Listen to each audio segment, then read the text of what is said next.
राम राम सभी को। My self नवीन कुमार। और जैसे कि हम लोग जानते हैं कि भी इलेक्शन का रिजल्ट आने ही वाला है, तो अगर ये जो करंट में जो पार्टी है, अगर यही पार्टी कंटिन्यू करती है फ्यूचर के अंदर में, तो मुझे लगता है कि इन 5 स्टॉक्स के अंदर में मुझे थोड़ा सा पोटेंशियल नज़र आता है। ये ऊपर की तरफ में रुख कर सकते हैं और ये ऊपर की तरफ का कंटिन्यू कर सकते हैं अगर ये कुछ हलचल भी रहती है या फिर थोड़ी बहुत सीट्स ऊपर नीचे भी रहती हैं जो करंट पार्टी इसके फ्यूचर में जो नई गवर्नमेंट बनती है उसके हिसाब से, तो भी मुझे इन स्टॉक्स के अंदर में फ्यूचर के अंदर पोटेंशियल नज़र आता है। तो अगर ये 5 स्टॉक से अगर मैं बात करता हूँ तो सब पहला स्टॉक है RVNL। जैसे कि हम लोग जानते हैं कि आज के दिन जो गवर्नमेंट है, सेंट्रल गवर्नमेंट, वो रेलवे के ऊपर में बहुत ज़्यादा पैसे खर्च कर रही है। और इसी के साथ में जो कंपनी जो इंफ्रास्ट्रक्चर डेवलपमेंट का जो काम करती है वो है रेल विकास निगम। आज के दिन का जो पी रेशियो चल रहा है वो 54 के आसपास चल रहा है, थोड़ा सा हायर साइड में है, but still it has a lot of potential because of the government जो जितना अलॉट कर रही है इन कंपनियों को मैन्युफैक्चरिंग के लिए, मतलब इंफ्रास्ट्रक्चर डेवलपमेंट के लिए, उसका काफ़ी बड़ा हिस्सा इस कंपनी के हिस्से में आता है। अब काफ़ी लोग बोलते हैं कि IRFC भी इसकी वजह से ऊपर जा सकता है, बट मैंने एक पहले वीडियो बना के बताया था कि IRFC के पीछे क्या रीजंस हैं ना ऊपर जाने के। सो उस वीडियो को आप लोग चेकआउट कर सकते हैं। तो फर्स्ट थिंग जो कंपनी जो मैं चूज़ करना पसंद करूँगा वो है RVNL। नेक्स्ट जो कंपनी है वो है IREDA। ये कंपनी क्या काम करती है, ये लोन देने का काम करती है। अगर कोई बैटरी से रिलेटेड कोई अगर बिजनेस सेटअप करता है या फिर कोई रिन्यूएबल रिसोर्सेज से अगर इलेक्ट्रिसिटी बनाने के लिए बिजनेस सेटअप करता है तो उसको लोन देने का काम करती है। ये गवर्नमेंट कंपनी है, तो सब्सिडाइज रेट्स के ऊपर में लोन्स प्रोवाइड करती है। उसके बाद बीच में बिचौलिया बन के ये कंपनी पैसे कमाती है। मान के चलिए कहीं और से लोन पे पैसा उठा लिया और आगे लोन पे पैसा दे दिया बीच में सब्सिडाइज रेट के ऊपर में, फिर भी ये बीच में अच्छा कमीशन कमा लेती है। सो आने वाला टाइम के अंदर में जैसे अडानी ने अपना अनाउंसमेंट किया कि 8 लाख करोड़ रुपए वो रिन्यूएबल एनर्जी में इन्वेस्टमेंट करेंगे, इसी टाइप से और भी बड़े बड़े कंपनियों ने अनाउंसमेंट्स किए हैं। तो उनको अगर फ्यूचर में अगर वो रिन्यूएबल एनर्जी सेगमेंट में जाते हैं तो उनको इसी कंपनी से लोन मिलने वाला, तो इसकी चांदी होने वाली है। इसकी वजह से ये स्टॉक के बारे में मैं बेट लेना पसंद करूंगा अगले एक दो साल के लिए। तो IREDA इसका अगर पी को देखते हैं तो 40 का पी है, but the growth that this company is showing is immense. यहाँ पर देख पा रहे हैं 600 करोड़ और ये 1200 करोड़, मतलब 2 साल के अंदर में ही डबल हो गए नेट प्रॉफिट्स। तो दिस शोज कि अगले 2 साल के अंदर में ये 2400 करोड़, 2500 करोड़, फिर उसके 2 साल में 5400 करोड़।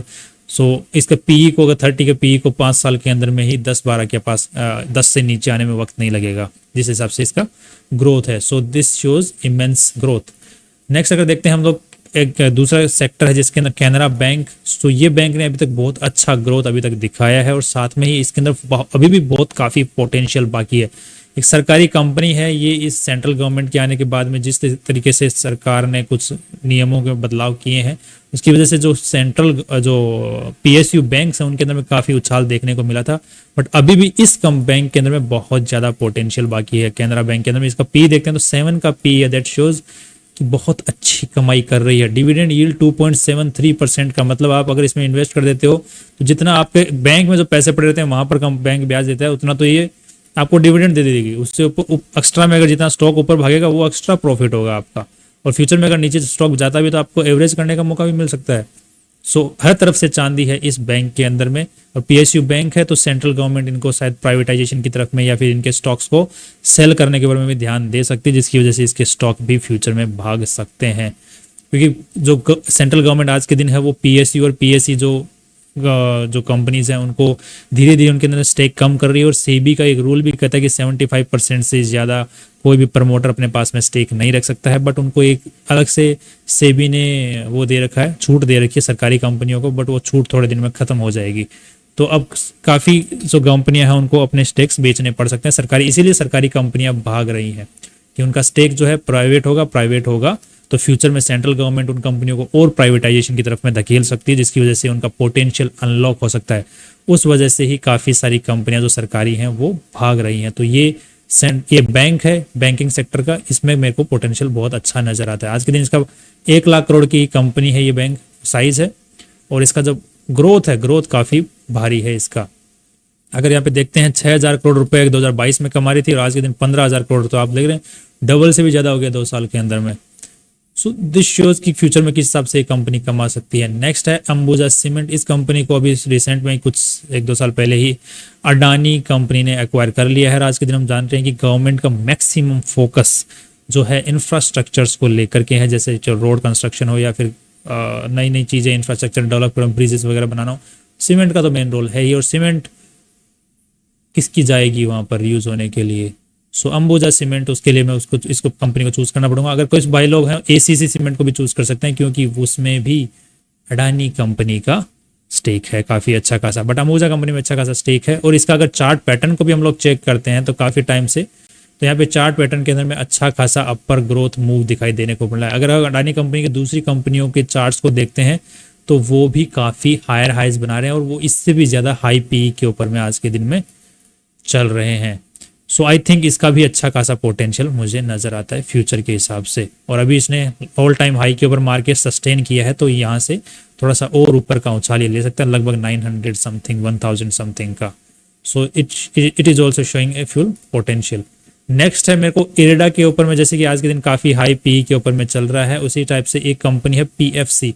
ये भी इलेक्ट्रिसिटी से रिलेटेड जिसको भी लोन चाहिए होता है उसको लोन पे देने का काम करती है, लोन देने का काम करती है। ये भी सरकारी कंपनी है, तो इसलिए इसका कमाई बहुत अच्छा है और इसका पी थोड़ा सा हाई है, इसका पी भी लो है।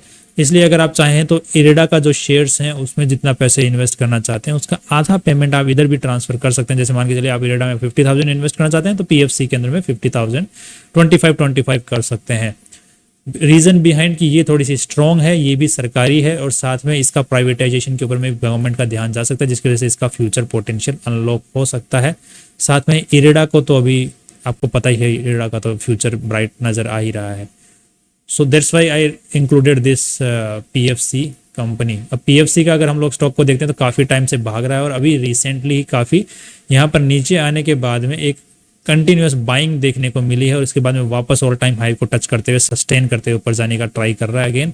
That shows future potential is there.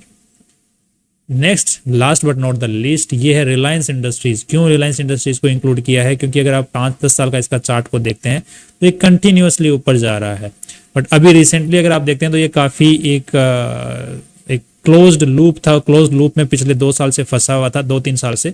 उस क्लोज्ड लूप को एक तोड़ के ऊपर की तरफ में गया है, और अभी वापस ऊपर के लेवल पे ही सस्टेन करके अब ये यहाँ से ऊपर की छलांग मार सकता है, क्योंकि लोग लूप को तोड़ दिया, लूप को तोड़ने के बाद में ऊपर की छलांग अभी यहाँ से मार सकता है। तो I am expecting in next 2 years 4,000 price. So ये कुछ 6 कंपनियां टोटल, जो सो बेसिकली 5 कंपनियां ही हैं।